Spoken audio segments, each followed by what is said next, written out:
Hello everyone, welcome to my place on the internet, where I am your host, Peter aka the MuttonChopGuy, where I avoid the mainstream media as much as possible by diving deep into manga. And not just any kind of manga, the best kind of manga.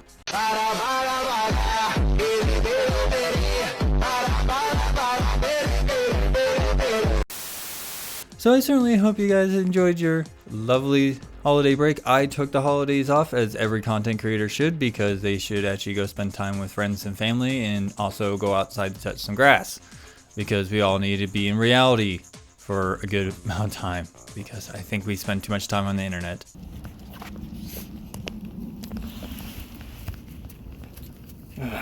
Here. Hopefully that's enough for the joke for the kids. Oh my god, that was so funny!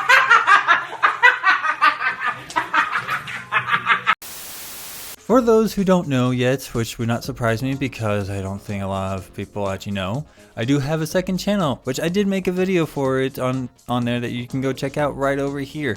I thought I did a pretty good job on it. It is me basically experimenting with video editing ideas and trying things out. So definitely go give it, a check out if you want to see more, general stuff that isn't very specific to this genre of manga. Yeah.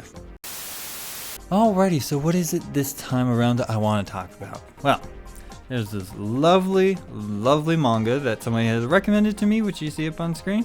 I cannot thank this person enough for actually recommending this to me, because it's actually a relatively sweet story overall, and this is an artist that I also highly appreciate, and I really should actually try to showcase this artist more, because holy crap, if you have seen this person's work. What a time to be alive. So, without further ado, let's get right into things.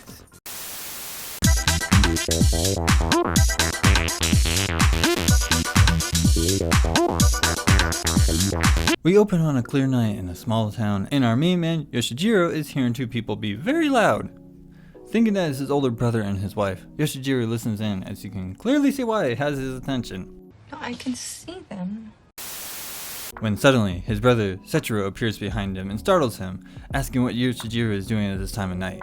After some confusion, Seizou explains that the only way the inn has been able to pull in customers is to offer the only form of hospitality they can. Which is basically what you think it is. Then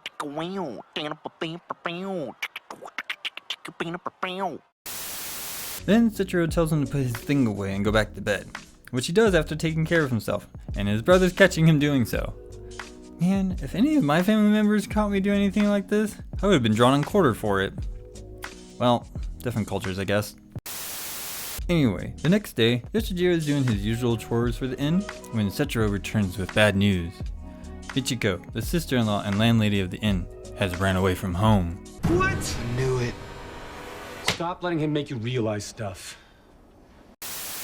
Yoshijiro explains this to his longtime friend Oyamada, who takes faults with him since it was the town people who recommended the inn, and he's in the same department to them.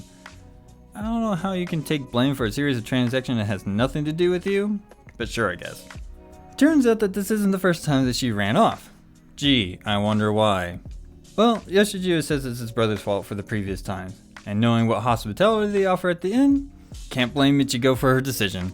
So, after some contemplation, Yoshijiro asks Oyamada if he has any ideas to draw in customers to please share with him so they can do that instead of Michiko doing her usual hospitality.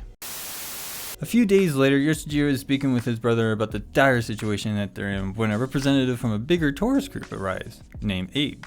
They go through their tour package that they plan on offering, and Abe decides that he wants to stay and inspect the services they have to offer.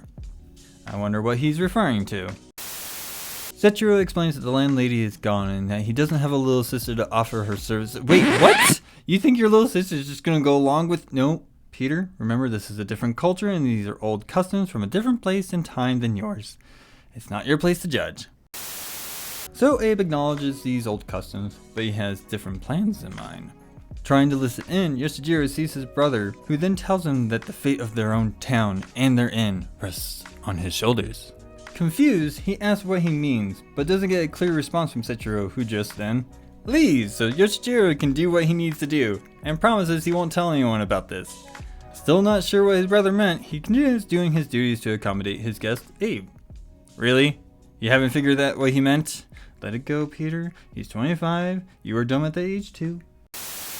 So after a bath, Abe returns to the room asking about the water coming from a hot spring. After learning that it comes from an actual hot spring and not just heated spring water, he suggests making something like an open-air spring bath to attract more tourism to the town and for the inn, which Yoshijiro takes into consideration.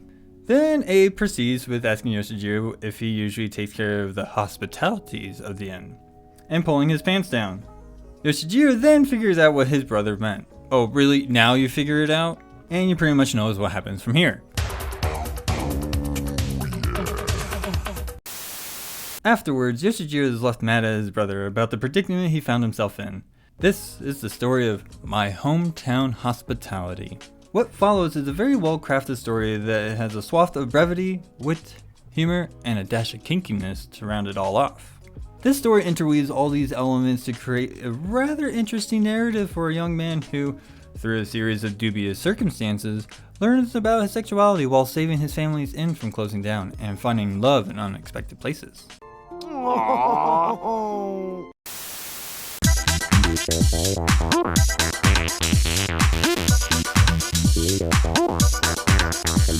Yoshijiro is tasked with a mission to find more attractions to his hometown and inn that doesn't involve the old custom of hospitality in order to keep it afloat. He gets great ideas from his customers over time, from an open-air spring bath house from Abe, which he gets Oyamata to help by going to the Chamber of Commerce for help, to carrying more local delicacies and cuisine like pickled veggies and fish, since they are, in fact, a fishing inn. I wonder why they haven't been trying to get more fishermen in the inn then. Whatever. Anyway, Yoshijiro goes through multiple forms of character development that is quite impressive how the author's sewn these things together. One major development he goes through is the discovery of his sexuality during the times he's tasked with providing the hospitality. In that, Seizou Ebisubashi tends to write bisexual characters, and you see Yoshijiro try to understand how he can like both. Again, he's 25, but I also think he never thought of two men being together like that. You'd be surprised at how many people I've met in my lifetime that never thought of the idea of same-sex couples until they met my husband and I. But I digress. A big boon to his writing is how he makes the hospitality scenes more important by having the character development inside these scenes, rather than having them for fan service. I'm all for these scenes because they have more weight in the story, and skipping over them will make the story have so many holes that it would look like a slice of Swiss cheese. Now, there is an aspect to these scenes known to many people as dubious consent, in which there is no formal establishment of consent, but the character makes no actual effort to stop it, which is explained in the dialogue between Yoshijiro and Abe in the opening chapters, and again in the ending chapter with Setsuro and Abe's friend. As much as I know that the characters were treating things like a transaction, it still didn't sit right with me at certain points in the story. But I will always let you come to your own judgment on that part. However, when it comes to telling a story that ends with our main character getting out of a predicament like that, I understand why authors use it. It adds to the reader's investment on the characters, so they toy with our emotions with presenting something in this manner. I will say, in terms of reading stories, I can stomach dubious consent either than pure non-con stories. But again, that's my personal stance on the matter. The thing that I liked is how the author was able to create tension between Yoshijiro and Oyamata over the course of the story that results in their confession of their feelings towards each other.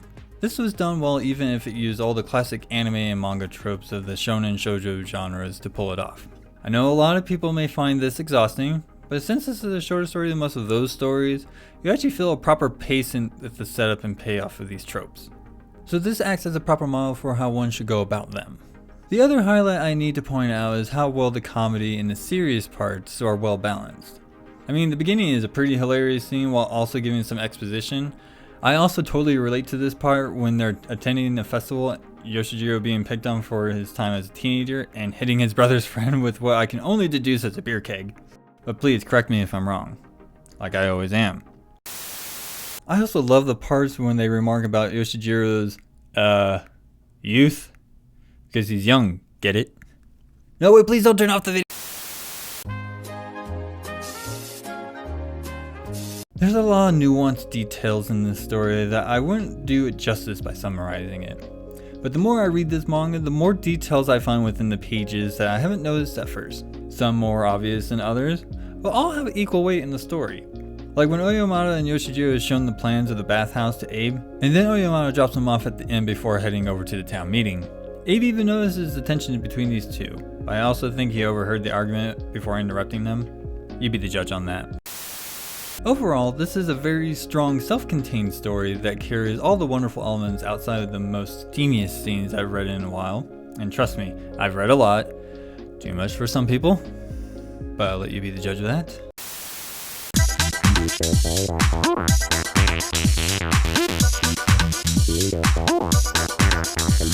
Okay, if you haven't seen Seizou's work, then I don't know what else to tell you besides, what is wrong with you? Just kidding. But no, this is one of the most detailed artists in the Gei Komi genre when it comes to manga.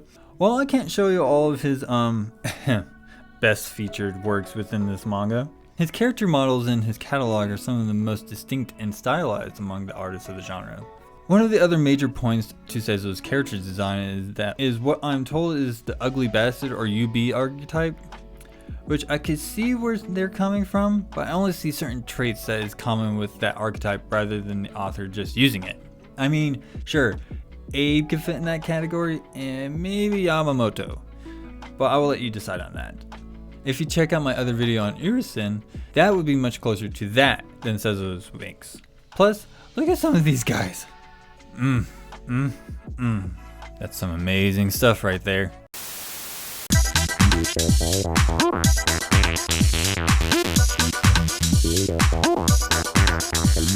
At the end of the day, this is a story that I would recommend to people if they haven't read any of Seizou Ebisubashi's work before. This is on the shorter side of what he's published before, but there's a lot packed into it with the amount of visual detail, dialogue, and nuanced body language that is pretty hard to pull off in manga. This story is actually really heartwarming, wholesome, and funny that only adds to the enjoyment of it.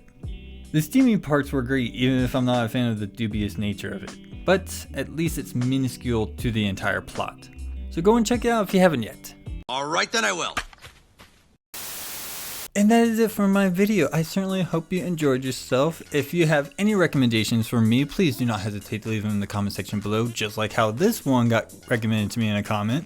I would definitely like to hear what you guys would like to recommend and see from me making videos on.